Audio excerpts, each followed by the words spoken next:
tout ça, j'aimerais bien savoir, tu disais que tu avais commencé à faire du design en 2006. J'aimerais bien savoir comment t'en es venu justement à faire du design.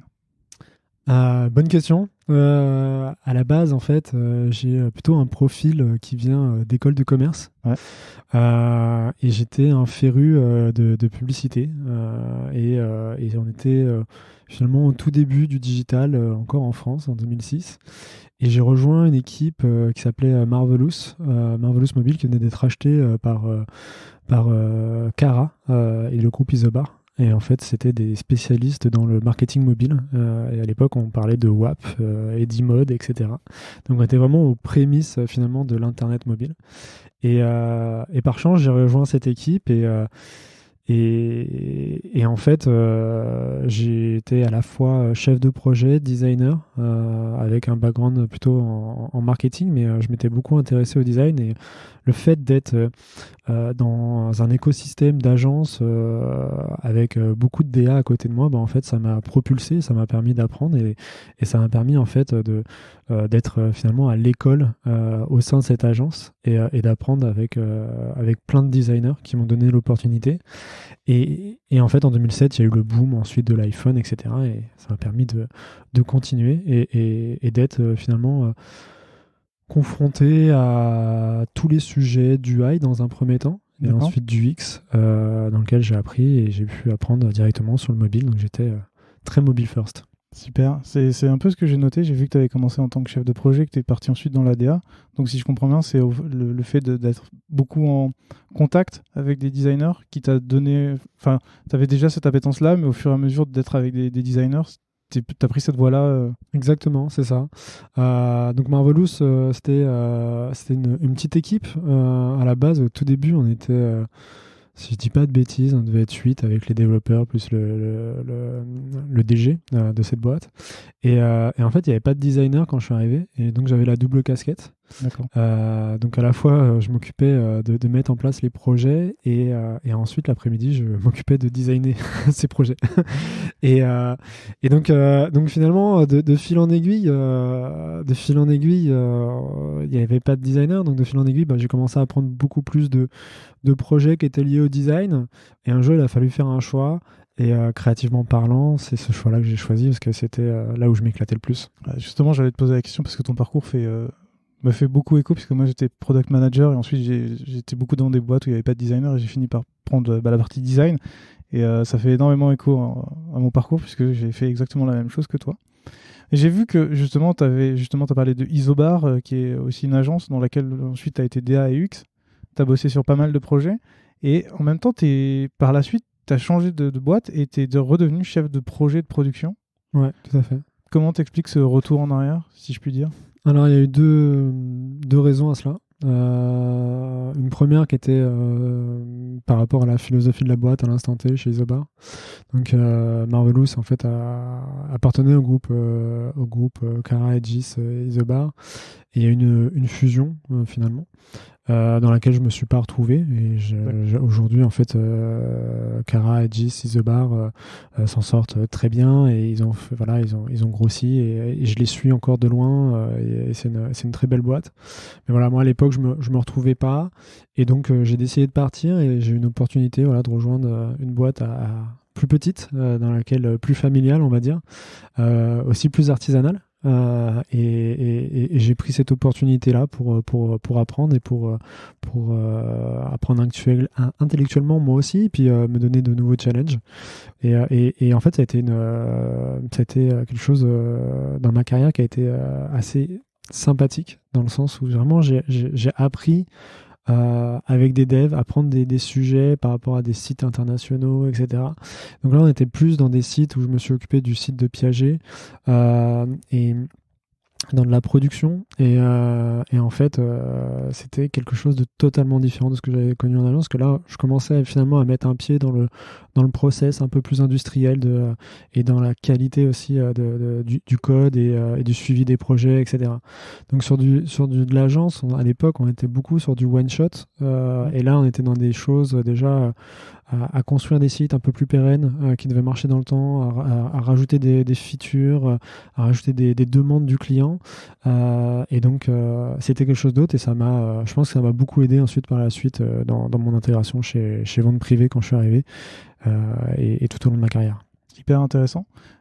D'ailleurs, juste avant qu'on parle de vente privée, il me semble que pendant toutes tes expériences professionnelles, tu étais aussi freelance à côté, c'est ça? Exactement. C'est ce qui m'a amené chez Vente Privée en fait. Je me souviens, tu m'avais dit ça au moment où on a préparé l'émission. Ce qui m'intéressait de savoir, c'est pourquoi tu as décidé de faire du freelancing à côté pendant que tu travaillais en agence. Alors, je vais être honnête, il y avait des raisons pécuniaires. La première. Et puis de deux, parfois il y a des contraintes aussi quand on est en agence, c'est-à-dire qu'on ne peut pas forcément faire tout ce qu'on a envie. Et quand finalement on est freelance, on a la possibilité avec nos clients de pouvoir avoir un peu plus d'autonomie, proposer un peu mieux ses idées, on va dire, son parti pris, etc. sur les projets. Donc voilà, c'était ça. Là aussi, tu avais aussi une casquette de... Enfin, tu faisais aussi les designs pour tes clients, c'est ça?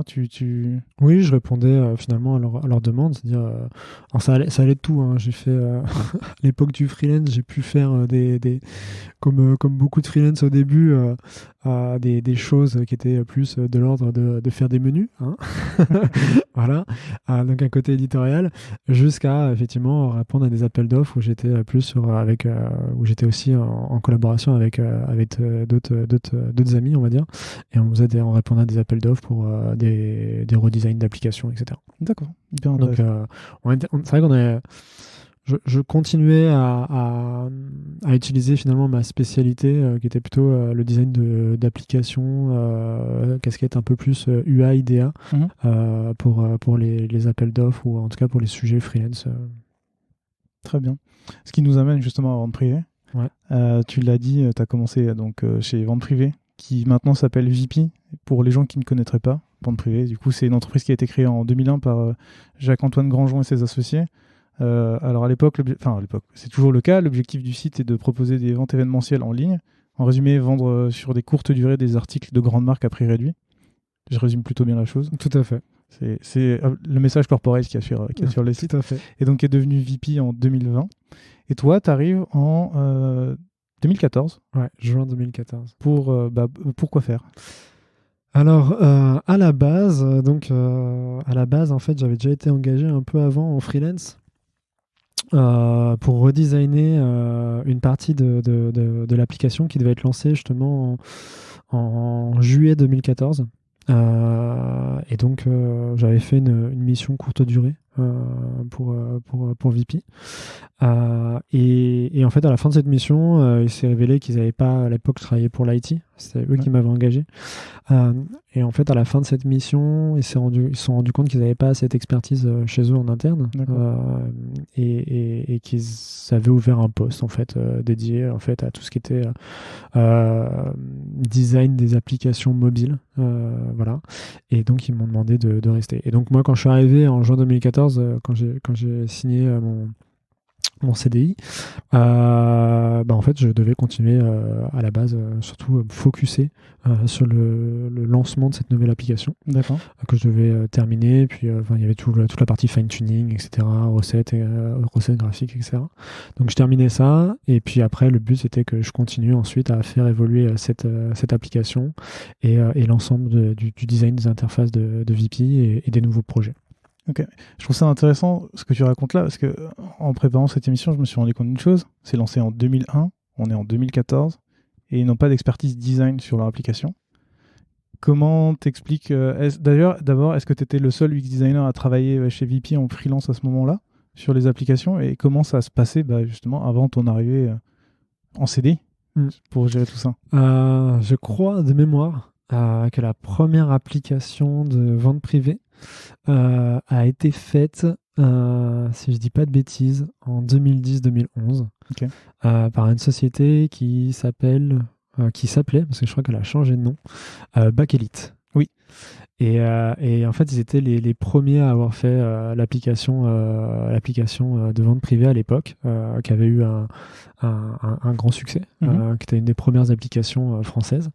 Ensuite, quand je suis arrivé, en fait, il y avait déjà des designers.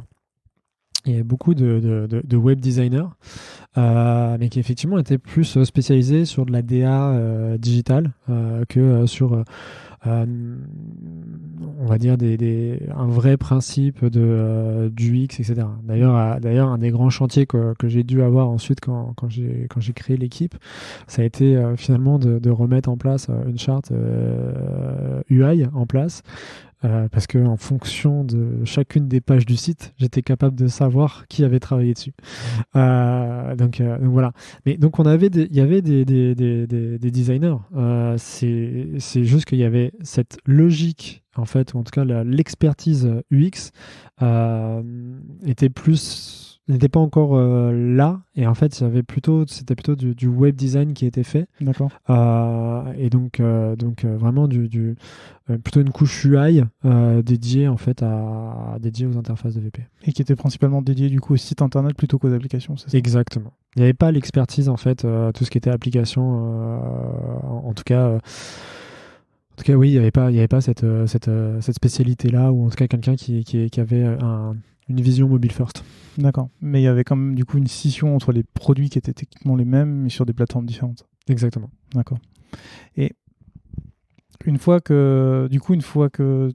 comment on peut dire en tant que freelance au début, puis ensuite quand tu arrives comme ça, comment tu fais pour t'approprier une application qui va être refaite dans une entreprise que tu connais pas forcément, parce que tu viens d'arriver, tu es le seul à gérer ce redesign. Comment tu t'appropries les codes de l'entreprise et les projets sur lesquels tu vas travailler pour le faire transparaître dans ton travail? Alors ça, pour le coup, c'est vraiment mon background d'agence qui m'a appris ça. C'est-à-dire qu'en agence de pub, on arrive, on reçoit un brief avec des éléments d'une marque, et vraiment, en une heure, il faut qu'on ait compris quelle était la marque, quel était son sens, comment elle fonctionnait, etc. Et donc c'est vraiment ça qui m'a appris finalement à comment apprivoiser finalement ce qui était attendu quand je suis arrivé sur mon poste. Donc ça a été assez simple. Ce qui a été plus compliqué finalement, c'est le mode de fonctionnement, le processus interne quand je suis arrivé, qui était pas celui que je pensais, qui était encore siloté avec finalement une relation entre les designers et l'IT qui était assez compliquée et qui partageait pas beaucoup. Et donc moi, un de mes objectifs, ça a été dès mon arrivée, étant donné que j'avais de toute façon déjà collaboré avec l'IT, c'était d'essayer de remettre cette collaboration en place et de travailler plutôt main dans la main avec les développeurs, parce que c'est ce que je faisais déjà en agence, et c'est comme ça que j'ai appris en fait sur qu'est-ce qu'était finalement le digital, etc. C'était vraiment en étant en collaboration main dans la main avec les développeurs, pardon. Et donc c'est ce que j'ai essayé de remettre en place à mon arrivée chez Vente Privée. Et comment ça se passe justement la création de cette relation avec les développeurs quand tu arrives en tant que freelance pour à la base, quand je suis arrivé en tant que freelance, comme j'avais été embauché par l'IT, il n'y avait pas de souci. Quand je suis ensuite passé en CDI et que j'ai été embauché par Vente Privée, il n'y avait pas de souci. Au contraire, ça s'est très bien passé. Et ça, même aujourd'hui encore, c'est-à-dire qu'un développeur, quand je vais les voir, que je leur pose des questions, de comprendre le why, de pourquoi ça fonctionne pas, etc. Moi j'ai besoin, et c'est ce qu'on se dit tous ici, finalement, on a besoin de comprendre les contraintes pour designer, pour bien designer, pour répondre, et aussi pour répondre le plus rapidement possible. Donc au contraire, il y a aucun souci aujourd'hui. On est plutôt dans un environnement où le design et la tech en fait fonctionnent très bien. Alors je dis pas qu'il n'y a pas parfois des petites accros, des petites tensions sur quelques sujets, mais globalement, franchement, je suis hyper fier du mode de fonctionnement qu'il peut y avoir entre designer et tech. Je pense qu'on en reparlera un tout petit peu après quand on va parler de l'équipe que tu as montée. Tu disais qu'au début, tu étais en freelance dans l'IT. Au moment où tu es recruté en CDI, j'ai l'impression que tu n'es plus dans l'IT. Alors, j'ai eu pas mal de vie au sein de Vente Privée. Non, en fait, pour être honnête, j'ai commencé, donc j'ai été recruté à la base en freelance côté IT. Ensuite, quand j'ai été embauché là où tu te trouves aujourd'hui, ce qu'on appelle l'agence, qui est un département interne qui s'occupe du design de l'image de marque de VP et du design global de VP. Ensuite, quand on a créé l'équipe UX, j'étais donc au marketing, où on a commencé à créer plutôt une équipe UX avec des premiers PO sous la coupe en quelque sorte du marketing pour développer l'ensemble de la stratégie digitale de vente privée. Ensuite, on s'est rapproché, comme on travaillait en étroite collaboration avec les développeurs, on a commencé à se rapprocher des développeurs et à être sur le même pôle cette fois-ci pour collaborer plus efficacement au quotidien. Et ensuite, on a commencé à créer finalement une organisation beaucoup plus agile en feature team, où là vraiment on a mixé en fait PO, UX et développeurs ensemble. Moi, j'appartenais toujours au marketing, au rattachement, mais en fait, au quotidien, je veux dire, ça change rien, parce que le but, c'est de collaborer ensemble, donc en fait, le rattachement n'avait pas trop de sens. Et puis, voilà, au niveau, après, il y a à peu près, si je dis pas de bêtises, 2 ans, on a décidé de passer les UX côté VP Tech. D'accord. Donc VP Tech, c'est l'organisation tech dédiée aux produits de vente privée, VP aujourd'hui. Et donc les UX font partie intégrante aujourd'hui de VP Tech. Voilà. Très bien. Je vais revenir encore là-dessus puisque tu as parlé de plusieurs organisations et j'ai constaté que tu avais eu plusieurs vies justement chez VP. Après un an dans ton rôle du designer pour le mobile, tu deviens lead UX UI expérience B2C. Exactement. C'est ça. La première question que je me suis posée en voyant ça, c'est pour bien comprendre par rapport à VP, l'expérience B2C, ça correspond à quoi ? En gros, si je dois caractériser et caricaturer, c'est l'ensemble de l'expérience front. C'est vraiment à partir du moment où j'arrive sur la page d'accueil pour m'enregistrer ou pour me loguer, jusqu'à à l'époque, on prenait à cette époque-là, parce qu'après ça a changé, on a rajouté d'autres produits. Mais à cette époque-là, c'était vraiment l'ensemble du parcours utilisateur que je pouvais avoir du front, de la login page jusqu'à l'achat. D'accord. Et ensuite, après, ça s'est étoffé au fur et à mesure. Je me doute. C'est pour ça, en voyant ça, je me suis posé la question de si toi, tu es en charge de la partie B2C, est-ce qu'il y avait quelqu'un qui était en charge du design du B2B ou des back-office ? Non. Ou à l'époque, c'était quelque chose qui vivotait à côté C'est vivoté complètement. Et il n'y avait personne en charge de ça. Parce qu'en fait, on était la seule équipe de designers dédiés aux interfaces. Et quand je parle interface, c'est vraiment de manière globale et même service, ce qu'on appelle de l'UX de service aujourd'hui. On n'avait pas, en fait, chez Vente Privée à l'époque. Ça marche.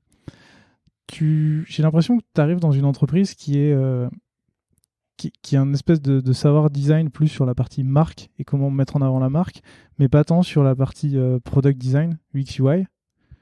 Comment tu fais, toi, quand tu dois monter ton équipe et que tu dois gérer un pôle, comment tu fais pour évangéliser l'entreprise justement à tout ce qui est UX design, ergonomie sur une application et sur un site internet ? Question très complexe. Faut que je retourne dans ma mémoire. Maintenant, je me fais vieux en plus. Non, en fait,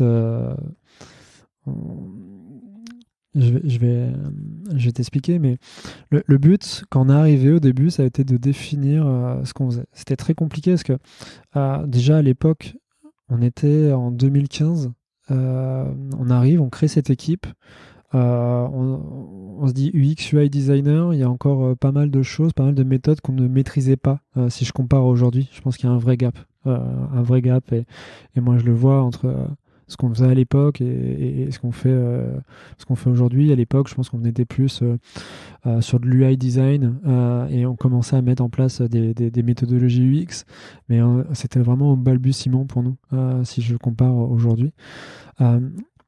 Maintenant, à l'époque, ça a été surtout d'expliquer ce qu'on faisait, pourquoi on était là, parce qu'on nous a mis, on nous a sortis de l'agence, on nous a mis au marketing, on a dit voilà, il y a des designers qui vont être dédiés aux interfaces, mais on était dans une cellule marketing, je me rappellerai toujours.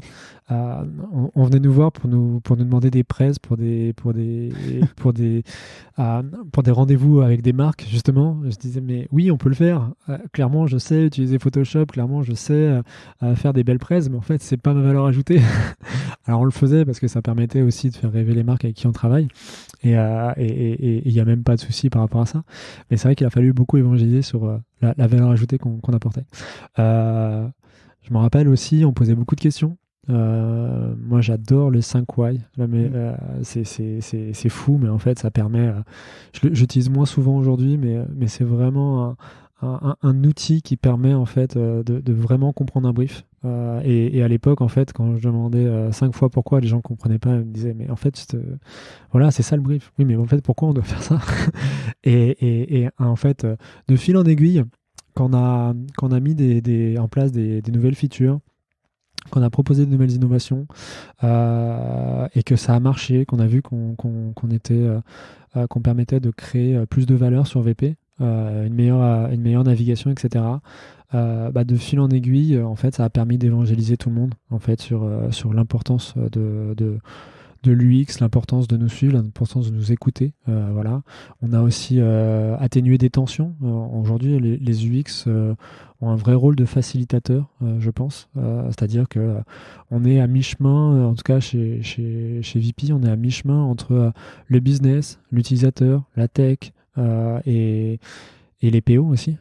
Et en fait, on aide tout le monde à essayer de communiquer ensemble et à essayer de faire avancer le produit. C'est comme ça que je le vois. Je sais pas si c'est vu comme ça, si c'est perçu comme ça partout, mais en tout cas, c'est comme ça que je le vois de ma fenêtre. Et tu as parlé justement d'évangélisation. Tu parles de le montrer par l'exemple en faisant des nouvelles features et de voir ce que tu apportes. Est-ce que tu as aussi un moment fait des présentations en disant voilà l'équipe, voilà notre rôle, voilà ce qu'on fait? Ou tu dirais que la preuve par l'exemple, c'est la meilleure façon de faire pour évangéliser? Moi, je suis plus par la preuve par l'exemple. Après, je dis pas qu'on n'a pas fait des prêts sur qu'est-ce qu'on fait, etc. Mais en fait, à chaque fois, on l'utilisait avec des use cases bien définis pour justement dire, voilà, en fait, on a deux choix. Soit vous nous envoyez un brief, on y répond, et puis voilà. Soit, en fait, on travaille ensemble, et en fait, le brief, on va l'écrire ensemble, on va essayer de comprendre la problématique ensemble, et vous allez voir, ce qu'on a réussi à faire sur ce projet-là, on va le reproduire avec vous. Et c'est comme ça que ça a fonctionné en fait. C'est comme ça que ça fonctionne même encore aujourd'hui. Je prends des exemples. Aujourd'hui, on a un département en UX Research. Au tout début, les gens comprenaient pas à quoi ça servait. Mais pourquoi en fait on prend quelqu'un pour faire une étude en tout début d'un projet, on le fera après, etc. Non. En fait, prenons quelqu'un qui va chercher et en fait, on a monté ce département. En fait, aujourd'hui, malheureusement, ce département est victime de son succès.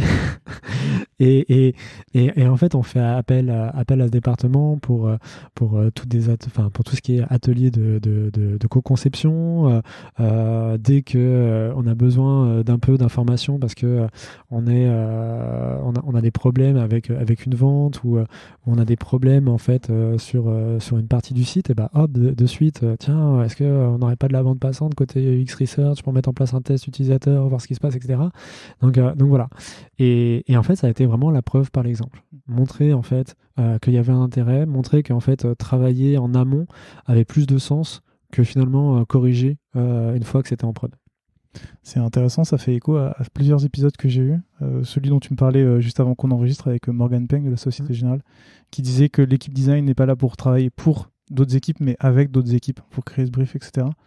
Et puis un épisode avec Mathilde Gauthier, qui est user researcher chez Payfit, qui me disait qu'au départ, pareil, on ne savait pas trop pourquoi il y avait de la user research. Et en fait, une fois que tu commences à expliquer la plus-value dans les équipes, en fait, tout le monde se dit, en fait, il faut absolument qu'on fasse ça. Pourquoi on ne l'a pas fait avant? C'est vraiment bien.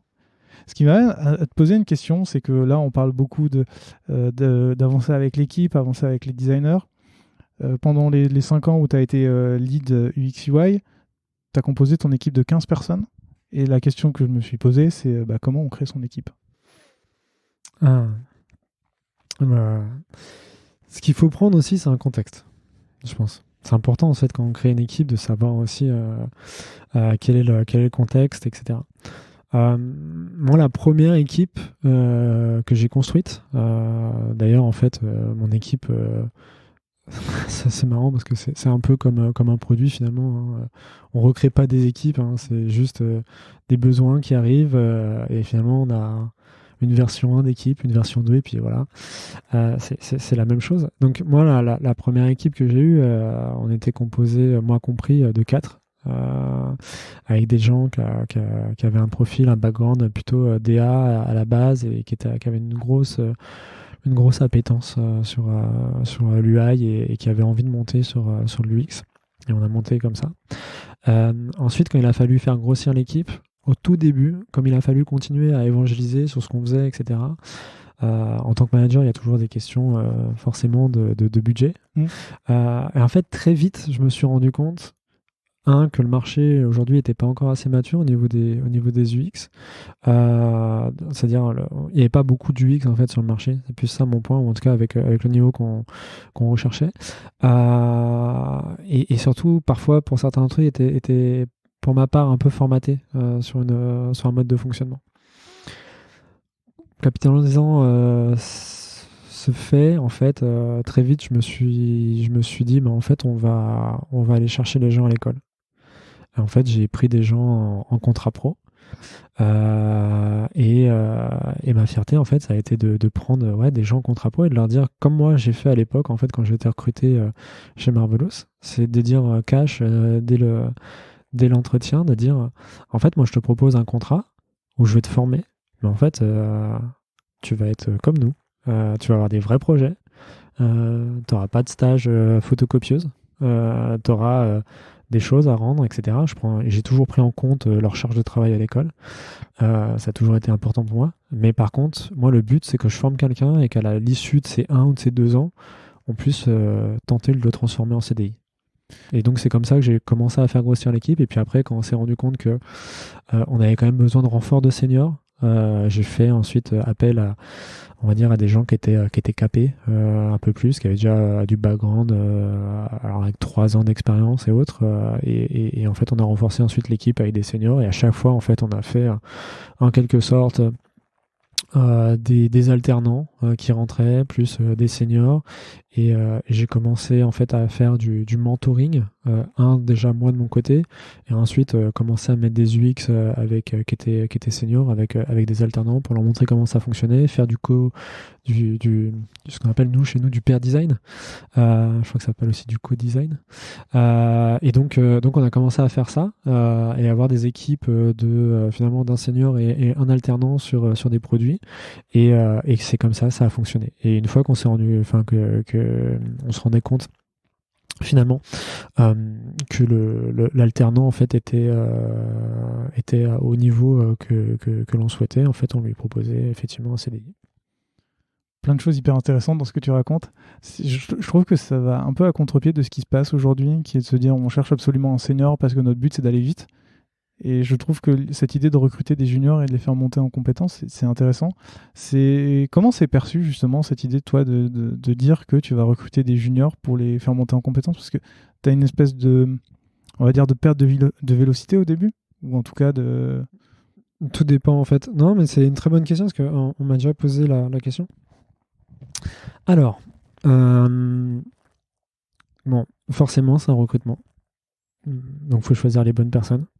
Et nous, c'est comme ça qu'on le voit, c'est-à-dire on le voit vraiment comme un recrutement avec quelqu'un qui va faire partie de l'équipe, et donc on doit être sûr de son niveau d'implication pendant qu'il est présent, et aussi sa maturité sur les sujets et son envie d'apprendre. Moi, ce qui m'intéresse surtout, c'est avoir des gens qui ont envie d'apprendre, des gens qui... c'est pour ça que souvent, même, je choisis plutôt des gens qui ont peut-être un profil atypique, un peu comme moi, c'est-à-dire qu'il y a des gens qui ont envie qui sont plutôt là avec une passion, plutôt qu'avec un background qui est déjà prédéfini. Je préfère des gens qui me parlent, des gens qui quand ils parlent, en fait, ça déborde d'énergie, ça déborde d'envie de savoir, voilà. Et ça, c'est hyper important pour nous dans les recrutements, parce que sinon, c'est un vrai match qu'on cherche, et même sur les alternants. Et donc, typiquement, cette année, si je dis pas de bêtises, on a recruté avec la partie UX Research, juste sur la partie UX Design, 4 alternants. Donc on a 4 alternants qui sont arrivés depuis septembre. Alors là, c'est tout neuf encore, mais ça se passe hyper bien. Ok.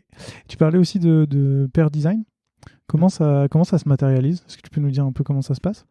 Alors, c'est quelque chose qu'on faisait beaucoup dans le passé et qu'on a perdu, sûrement dû au Covid aussi. Mais en fait, c'est vrai que je crois pendant 2 ans, c'est comme ça qu'on fonctionnait.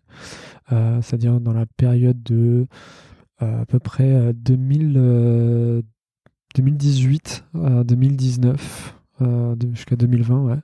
On fonctionnait en fait sur certains produits, certains projets en pair design, c'est-à-dire que vraiment on avait 2 designers qui travaillaient ensemble, notamment sur des gros projets. On a un gros projet de marketplace qui a été mis en place, si je dis pas de bêtises, en 2017. Et justement, ça a été fait plutôt sur une collaboration en pair design avec des designers, avec un designer senior, plus un alternant. Et, euh, et à l'époque, en fait, le but était vraiment qu'ils puissent se challenger. L'alternant, en fait, avait déjà un background en design. Donc c'est ça qui était intéressant en plus. Donc ça lui permettait vraiment de voir finalement comment était la réflexion, comment c'était fait. Et puis de temps en temps, dans les moments de doute, parce que même un designer qui est chevronné, finalement, il va toujours avoir, à force d'avoir la tête dans le guidon, finalement, va toujours se demander, mais est-ce que ce que j'ai fait en fait a du sens? Est-ce que ça continue à avoir du sens? Et donc le fait que il était avec une autre personne qui pouvait se challenger, questionner, et surtout avec quelqu'un qui finalement partait pendant une semaine et revenait une semaine après, disait ah non mais attends en fait je comprends pas trop ce que tu as fait. Et donc ça permettait voilà, de se reposer les bonnes questions et d'avancer, etc. Donc c'est assez intéressant et c'est quelque chose justement qu'on veut renouveler et qu'on veut remettre en place, mais beaucoup plus on va dire avec un sens un peu plus process finalement chez nous sur des projets, et c'est demandé par les équipes, et je pense que ça aide grandement en fait enfin déjà à la communauté UX de pouvoir travailler plus en relation ensemble, parce qu'on a perdu un peu ça je pense sur certains aspects en fait de l'organisation produit. Le Covid a en plus on va dire à accélérer un peu certains aspects du fait que les gens se sentent isolés parfois sur leurs produits. Alors, on continue, on a beaucoup de meetings ensemble, même pour certains un peu trop. Mais surtout, ce qui leur manque, c'est le fait de travailler UX à UX et de pouvoir faire avancer les projets ensemble.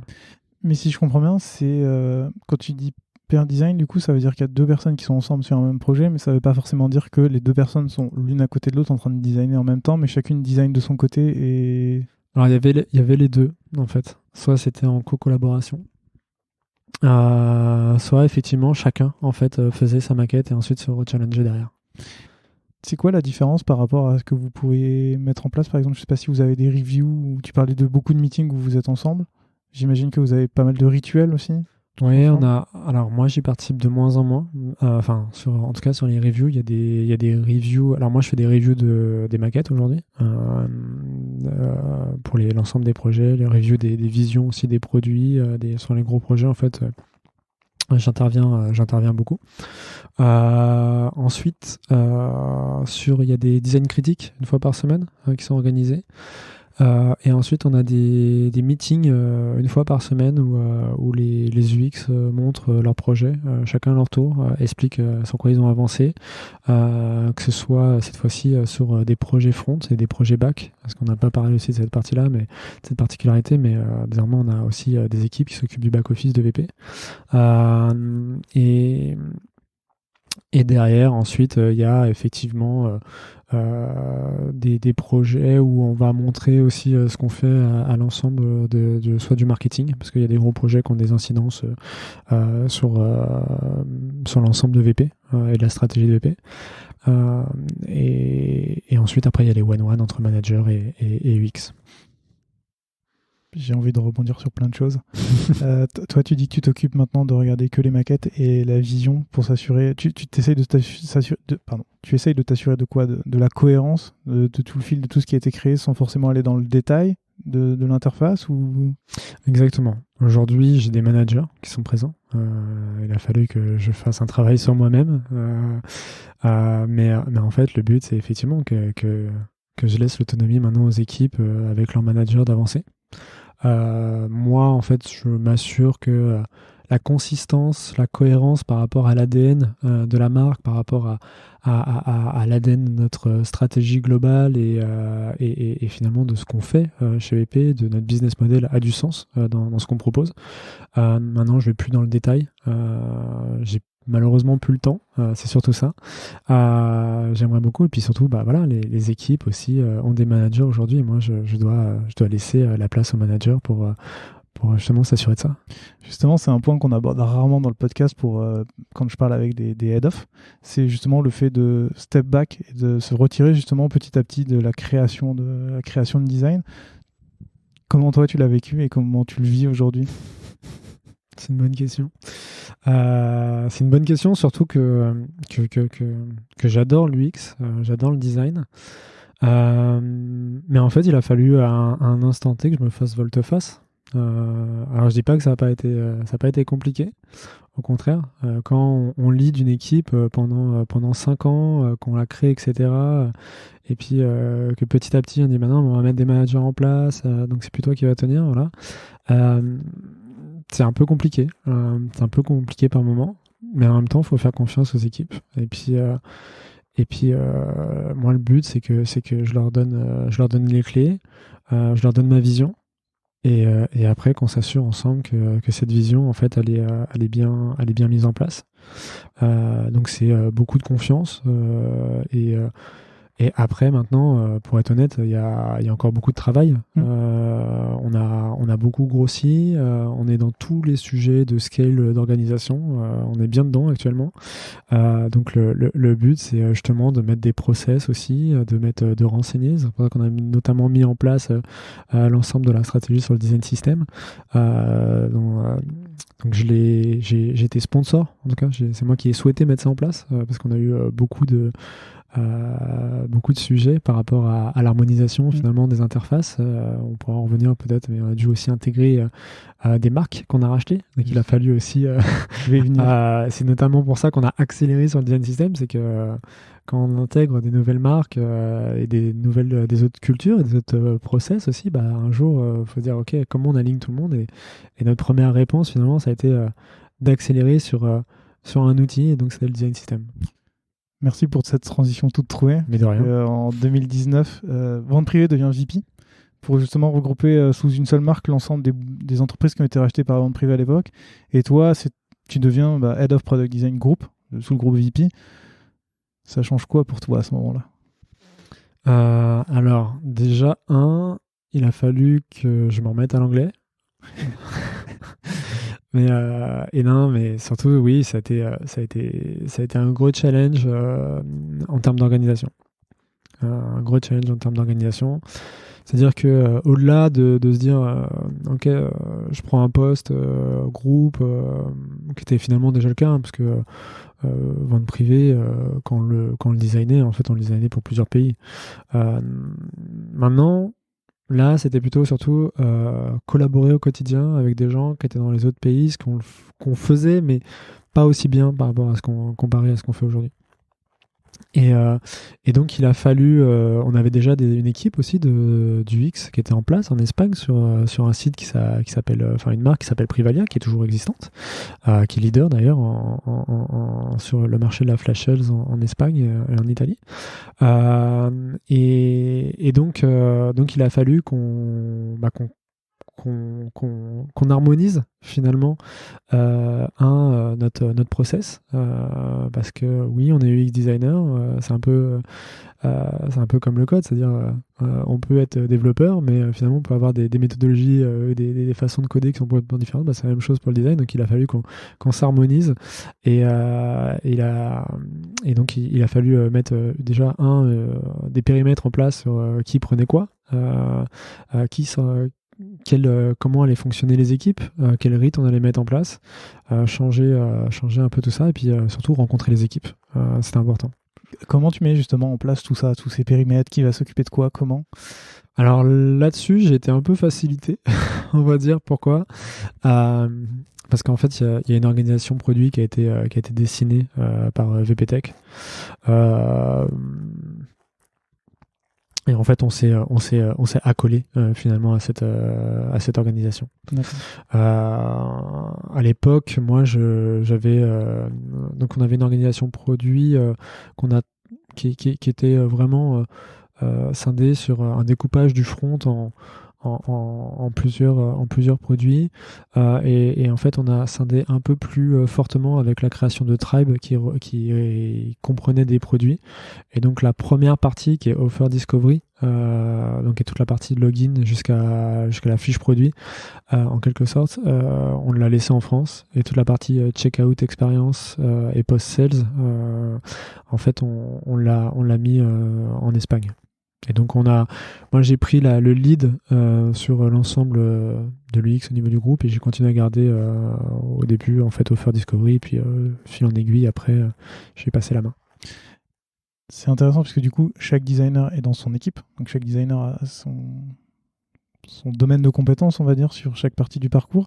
Comment tu fais aujourd'hui en tant que head of pour garder une cohérence avec l'ensemble de ton équipe, puisque chacun est dans sa sous-équipe, on va dire.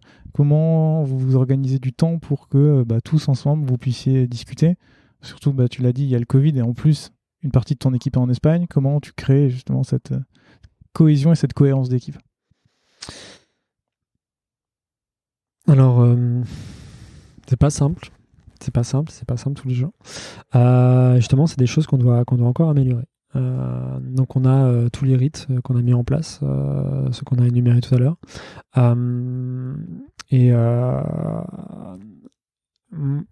Moi surtout j'essaie de garder la relation surtout avec mes managers.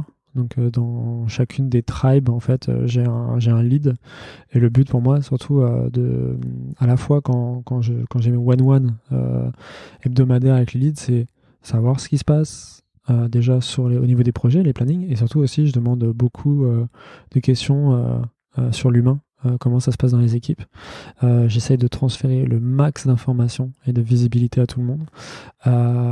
Et ensuite, après, je demande aussi à avoir des présentations un peu dédiées, on va dire, sur des design reviews qui me sont faits sur l'ensemble des tribes. Pour garder finalement un lien avec les équipes, qu'elles me présentent leurs projets, et puis faire mes commentaires en direct. Voilà. Et comme ça, un peu, ça me permet d'avoir de la visibilité, d'être toujours au courant des projets, au courant des problématiques, comme je fais partie aussi de VP Tech et de la partie tech de VP, ça me permet aussi de remonter en fait les sujets d'alerte, soit sur des projets, soit sur des alertes par rapport à des soucis de développement ou des soucis humains. Et c'est comme ça qu'aujourd'hui on fonctionne. Et alors ça fonctionne. Parce que en fait on a aussi des UX qui aiment partager, des gens qui sont passionnés par leur travail et qui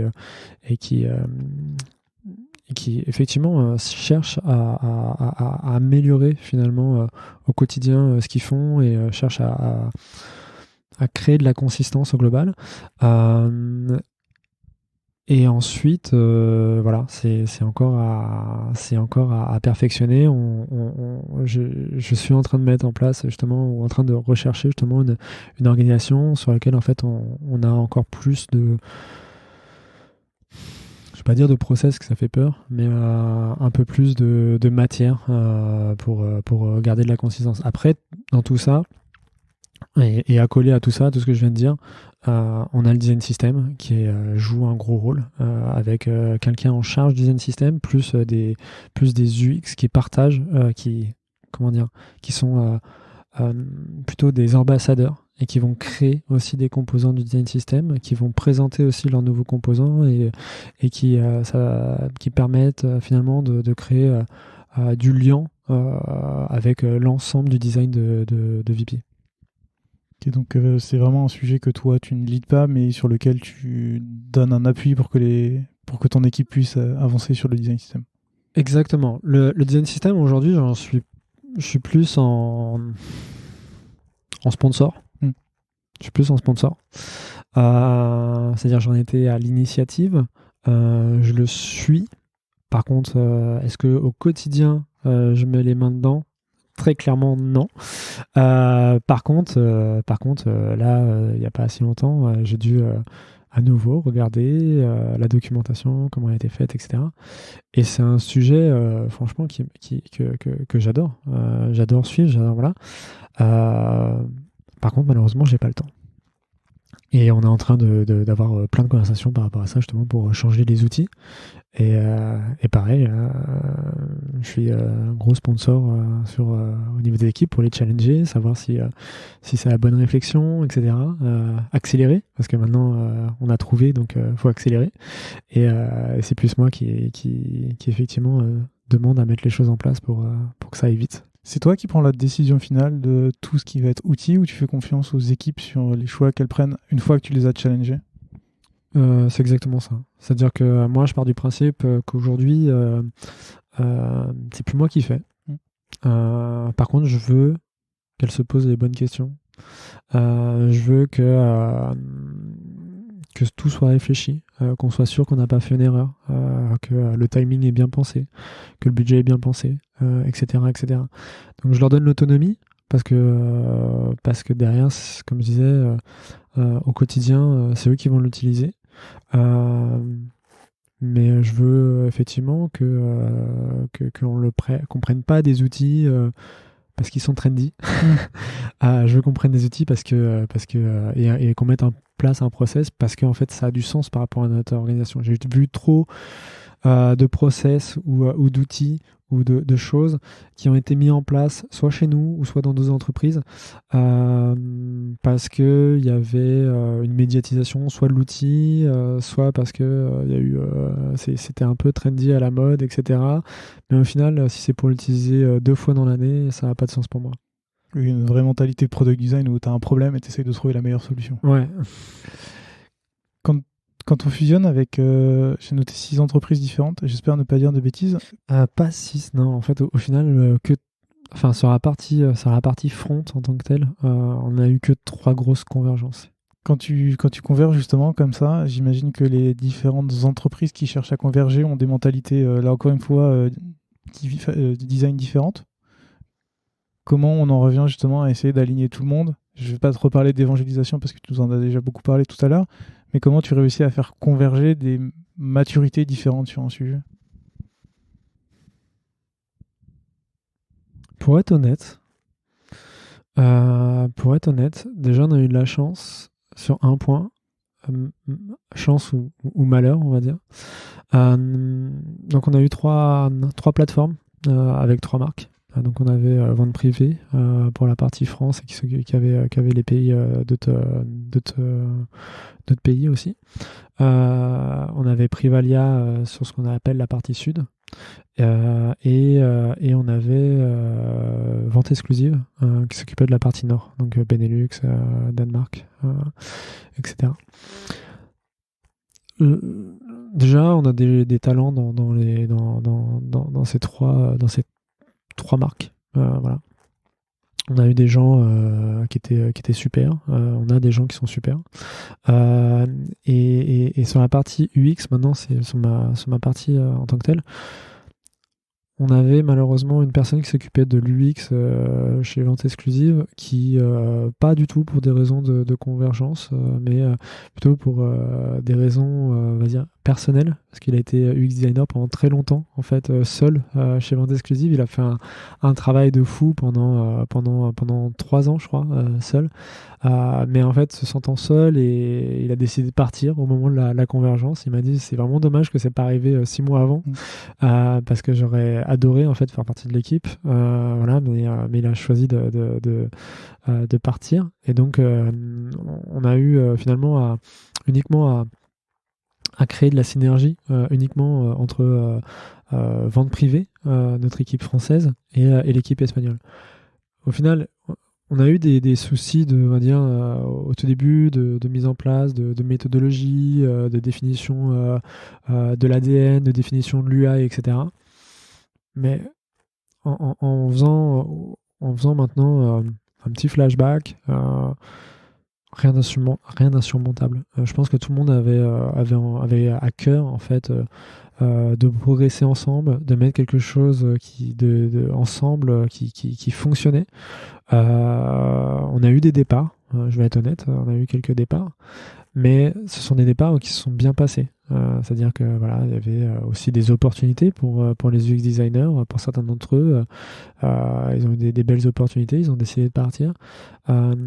Mais en fait, aujourd'hui, ça se passe très bien. On aimerait se voir plus souvent, autre que par visio. On espère que ça va être possible dans les prochains mois. Mais en fait, ouais, je pense que maintenant, en faisant un petit retour en arrière, on a eu de la chance d'avoir des gens qui finalement avaient déjà la passion en commun. Et en fait, on a réussi à monter quelque chose. Chouette. Tout à l'heure, on en a un peu parlé tu parles beaucoup de stratégie, de la vision des produits, tu as parlé un peu des back-office, et j'aimerais bien qu'on en parle un peu parce que c'est des sujets dont on parle rarement dans ce podcast parce qu'on préfère parler de ce qui est mis en avant sur les clients.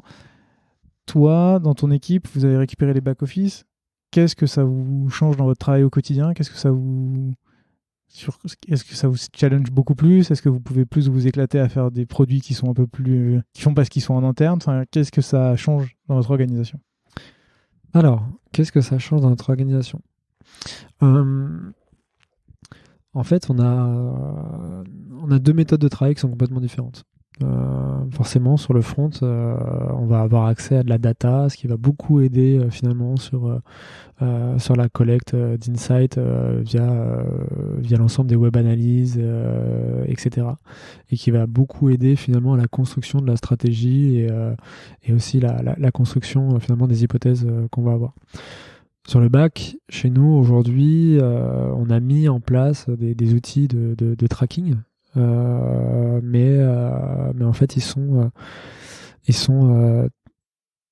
finalement ils sont très peu présents. Donc finalement on va avoir une autre stratégie qui est plus de travailler sur la base d'interviews d'utilisateurs en interne, plus le travail aussi de mise en place d'enquête de satisfaction des outils.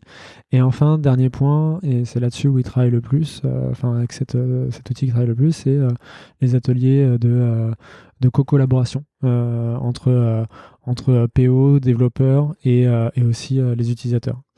Donc, en termes de mode de fonctionnement, c'est complètement différent.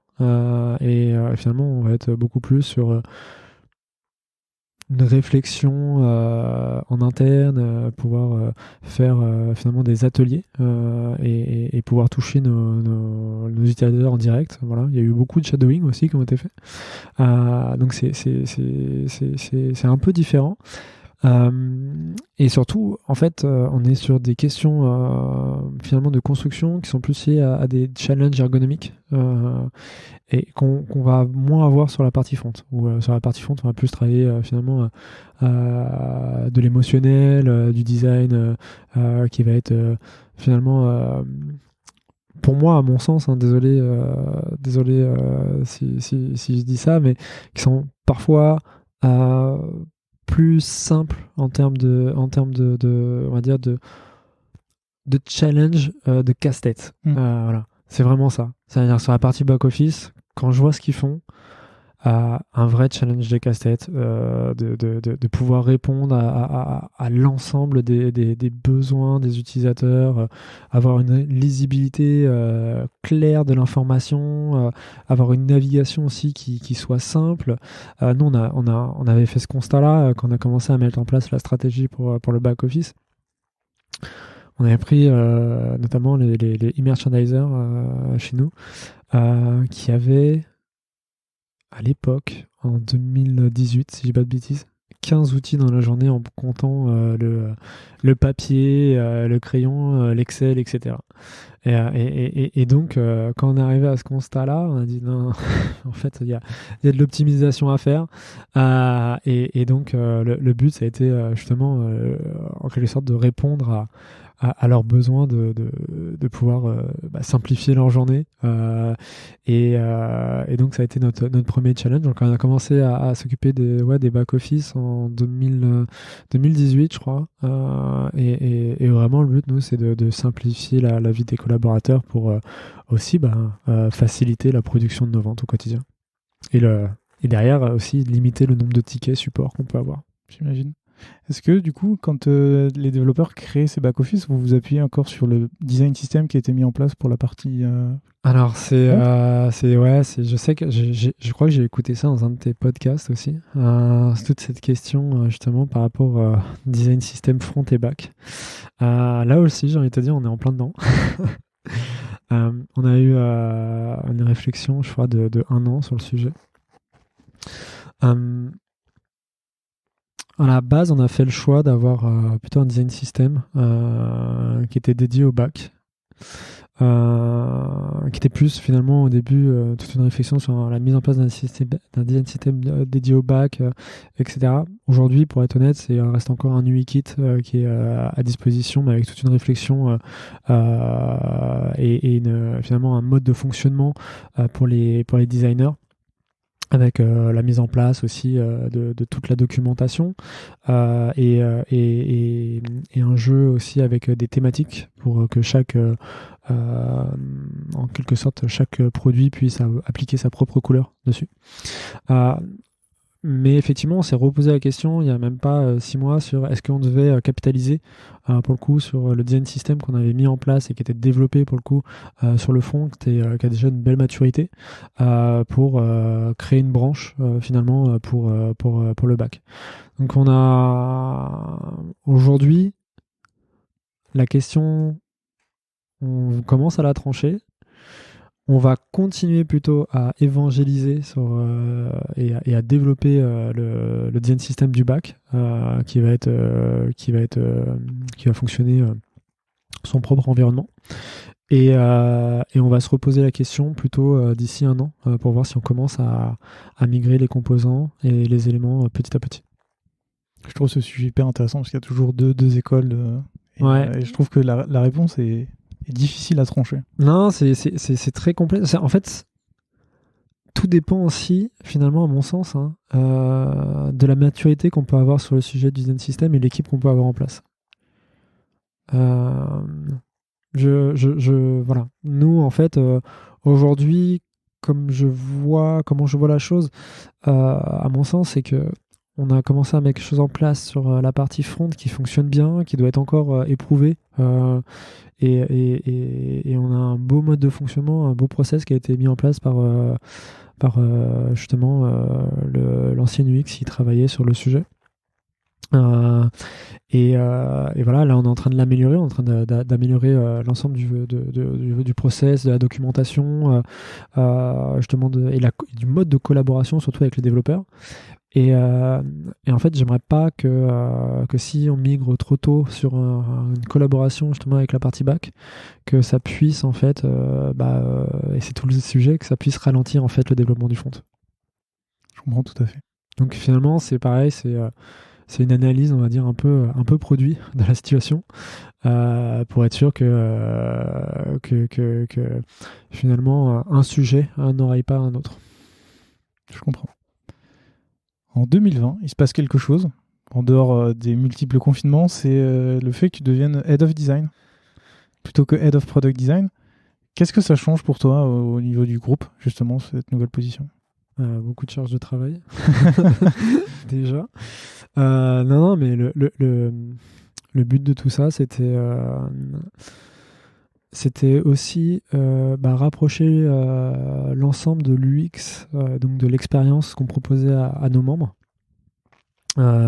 l'ensemble de la stratégie finalement de design qu'on avait mis en place sur le front, mais aussi sur le back, parce que pour moi les deux fonctionnent ensemble, et c'est pour ça que j'ai voulu aussi avoir ce rapprochement-là, parce que ce que j'aime avoir, c'est la vue globale, comment ça fonctionne. En fait, le front pour moi ne fonctionne pas sans le back.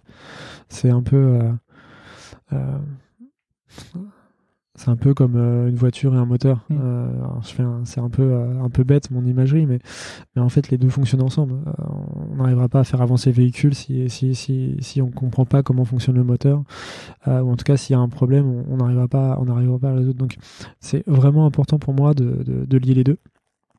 Et de toute façon aujourd'hui, il est important de mettre, en tout cas d'assurer que tout le monde soit au courant de la vision de la boîte et la vision de l'expérience qu'on a envie d'avoir. Et donc le rapprochement entre déjà dans un premier temps le front et le back était important pour moi. En 2020, effectivement, ça a été d'aller un peu plus loin, et par rapport à la marque et la stratégie de la marque, c'était aussi de continuer ce qu'on avait mis en place sur le front pour qu'il y ait un lien plus fort finalement avec la marque VP, et de se dire finalement la partie émotionnelle qui est très forte chez nous, qui compte beaucoup finalement par rapport à l'expérience VP, en fait qu'on puisse la rattacher un peu plus entre UX et designer de la marque. Et ça se matérialise comment aujourd'hui dans la relation entre les product designers et les brand designers? Alors, déjà, ce qu'il faut savoir, c'est qu'en 2019, je m'étais aperçu que on avait plus en plus de mal, en quelque sorte, à créer du content pour le front. Donc, on avait recruté deux profils. Un profil en UX Writing pour créer du content avec une vraie tonalité de marque, et un DA UI pour nous aider justement aussi à créer du content pour le front. Et donc finalement, on avait déjà des expertises un peu plus sur la direction artistique qui avaient rejoint, même si j'ai toujours demandé à ce que les UX aient une partie créative dans leur périmètre. C'est-à-dire, pour moi, venant en plus d'agence, ça a toujours été important que la créativité même soit portée par les UX pour des questions d'innovation, des questions d'image, des questions aussi d'interaction, etc. Donc pour moi, ça, surtout sur la partie front, ça a vraiment du sens. Mais c'est vrai qu'à un moment, on peut pas tout faire. Il a fallu que je renforce l'équipe sur certaines expertises, et notamment celle-là. Donc on a intégré en fait deux profils qui s'occupaient de la partie content, ce qui nous a permis en 2020, quand j'ai pris ce poste, de continuer ce travail. Aujourd'hui, l'agence donc qui s'occupe de la partie branding et des campagnes, justement collabore sur des besoins des UX et continue ce travail que j'ai commencé à mettre en place en 2018. Et donc les UX, quand ils ont des besoins, quand ils ont des innovations qui sont fortes et à forte visibilité, en fait, à un certain moment, une fois qu'ils ont finalisé leur vision, qu'ils ont commencé à mettre en place les maquettes, les premières maquettes, en fait, informent justement l'agence sur leurs besoins et comment en fait ils peuvent collaborer ensemble pour finaliser justement toute la partie création de contenu ou création de concept. Voilà. Donc ça, c'est sur des projets où déjà il y a une grosse partie UX, et après il y a certains projets qu'on met dans la roadmap, et là c'est beaucoup plus des projets où on va avoir qu'on va prendre en fait, qu'on va prendre durant l'année, qui ont une forte importance d'un point de vue création d'image pour VP, où en fait là pour le coup ils vont collaborer ensemble du début jusqu'à la fin. Je prends un exemple, l'onboarding des membres. Pour moi, en fait, il est important que l'ADN de marque soit hyper présent. Et donc, en fait, là, on va mettre une équipe ensemble, concepteur-rédacteur, DA, UX, qui vont en fait penser ensemble le besoin et qui vont répondre ensemble aux besoins. C'est très intéressant, et ça m'amène à une question qu'on m'a posée sur Twitter. C'est comment on gère de manière cohérente justement un branding à grande échelle sur toutes les plateformes, parce qu'il y a beaucoup de plateformes, il y a beaucoup d'éléments. Comment vous faites pour que ce branding-là soit cohérent partout? Déjà, on essaie de communiquer beaucoup. Moi, à l'agence, ensuite, j'ai des gens qui sont soit dans les pays, soit directement en France, qui en fait collaborent en fait sur l'ensemble des nouveaux besoins et me remonte en fait dès qu'il y a un problème, dès qu'il y a un nouveau besoin, et on essaye de réfléchir ensemble sur comment on peut répondre. Et ensuite, on essaye au maximum de voir tout ce qui sort, tout ce qui peut être sorti en fait sur les pays pour s'assurer en fait qu'on soit en adéquation sur le niveau de qualité, le concept, est-ce qu'il répond bien à l'ADN, etc. Mais c'est un travail au quotidien en fait, et c'est pour ça que mon Slack n'arrête pas de sonner toutes les minutes. On parle beaucoup de la marque VP, des produits VP depuis tout à l'heure, sauf que dans votre produit, vous avez plein d'autres marques, puisque vous vendez des produits de ces marques-là. Comment ça se passe, le travail d'intégration des autres marques dans la plateforme VP? Donc finalement, c'est toute la partie B2B. Oui. Ouais. En fait, on a le business historique qu'on appelle la flash sales avec le système d'échantillonnage. Donc c'est le cœur même de vente privée, c'est-à-dire que on va travailler avec des marques vont vouloir vendre une partie de leur stock, vont nous fournir une partie des échantillons, nous on va s'occuper de toute la création finalement de cette vente, du shooting, à l'écriture de la fiche produit, etc. Et ensuite quand on s'est mis d'accord sur tous ces éléments-là, en fait on n'aura plus qu'à appuyer sur Go et ensuite on met en production. Et ensuite après derrière il y a toute la magie de la vente qui se fait et ensuite après on donne des bons de commande à la marque pour qu'ils nous envoient les produits et ensuite c'est l'ensemble de la magie de la logistique qui se met en place. Donc ça c'est vraiment le cœur historique. Ensuite on a c'est ça la complexité de VP, c'est qu'en fait on a ce que l'on connaît de la flash sales finalement, et ensuite on a plein d'autres business.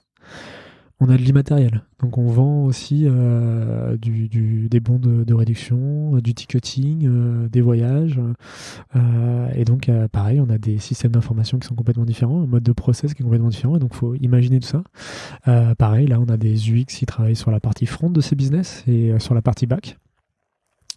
On a aussi maintenant la mise en place de plein de produits innovants. Donc on a une marketplace. Donc là on va travailler l'ensemble de l'expérience back-office pour la marketplace, pour permettre aux marques justement de se plugger, de pouvoir rentrer par elles-mêmes finalement leur contenu. Est-ce que c'est géré par l'équipe back-office dont on parlait tout à l'heure ou c'est encore une équipe à part? C'est une équipe qui s'appelle Business Connecté, qui s'occupe justement de toute la partie marketplace et stratégie de la marketplace. Donc historiquement, elle s'occupait du front et du back. Aujourd'hui, elle s'occupe du back et on est en train justement de travailler pour avoir un front commun, qui est un gros sujet chez nous. Et donc il y a cette partie-là, et qu'est-ce que j'aurais oublié? Puis on a un autre sujet qui s'appelle InShop, pareil, qui permet d'aller récupérer les stocks en magasin directement et de pouvoir les shipper ensuite au moment. J'ai une toute dernière question pour toi. J'ai vu que, de tout ce qu'on s'est dit là, tu as commencé en tant que freelance, t'es passé en CDI, t'es devenu lead, head of product design, head of design. C'est quoi la suite pour toi? Non, sérieusement, la suite, c'est surtout me reconcentrer ou reconcentrer l'équipe sur une organisation qui fonctionne.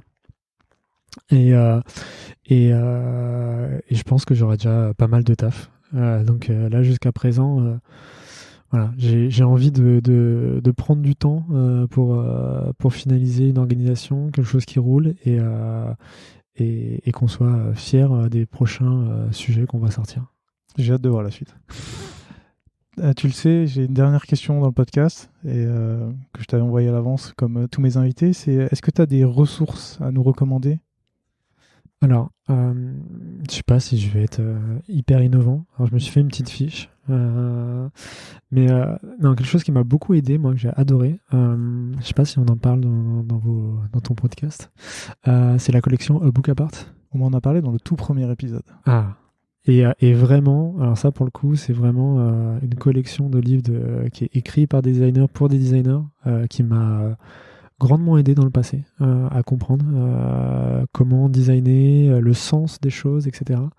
Et je trouve que c'est vraiment bien écrit et avec des exemples concrets et j'adore. Sinon, après, beaucoup de choses sur Medium. Je reçois voilà, les newsletters, notamment de UX Collective. Voilà. Après, j'écoute pas mal de podcasts le week-end en faisant du sport, c'est intéressant. Mais Grossmaker, j'aime beaucoup aussi. Le tien, bien entendu. The Family, voilà. J'aime beaucoup toute la partie finalement tout ce qui parle de vision produit et de stratégie de produit. Donc voilà. Et ensuite après, je pense que on est sur des classiques, hein, Don Norman, voilà. Et puis j'observe beaucoup après, pas mal de benchmarks. J'aime beaucoup Behance. J'aime beaucoup leur déjà au niveau du design de Behance et puis ensuite tout ce qui est proposé par les designers. Pas de dribble? Non, pas trop de dribble. Pour être honnête, non, plus trop de dribble. Bon. Écoute, comme d'habitude, je mettrai tous les liens vers les ressources dans la description. S'il y a des gens qui veulent te contacter pour te poser des questions, on les renvoie vers quelle plateforme? LinkedIn. Très bien, et ben, ça sera aussi dans le lien de la description. Écoute Julien, merci beaucoup pour le temps que tu m'as accordé. C'était très intéressant de voir comment fonctionne VP. Et puis à très bientôt. Merci à toi. Salut.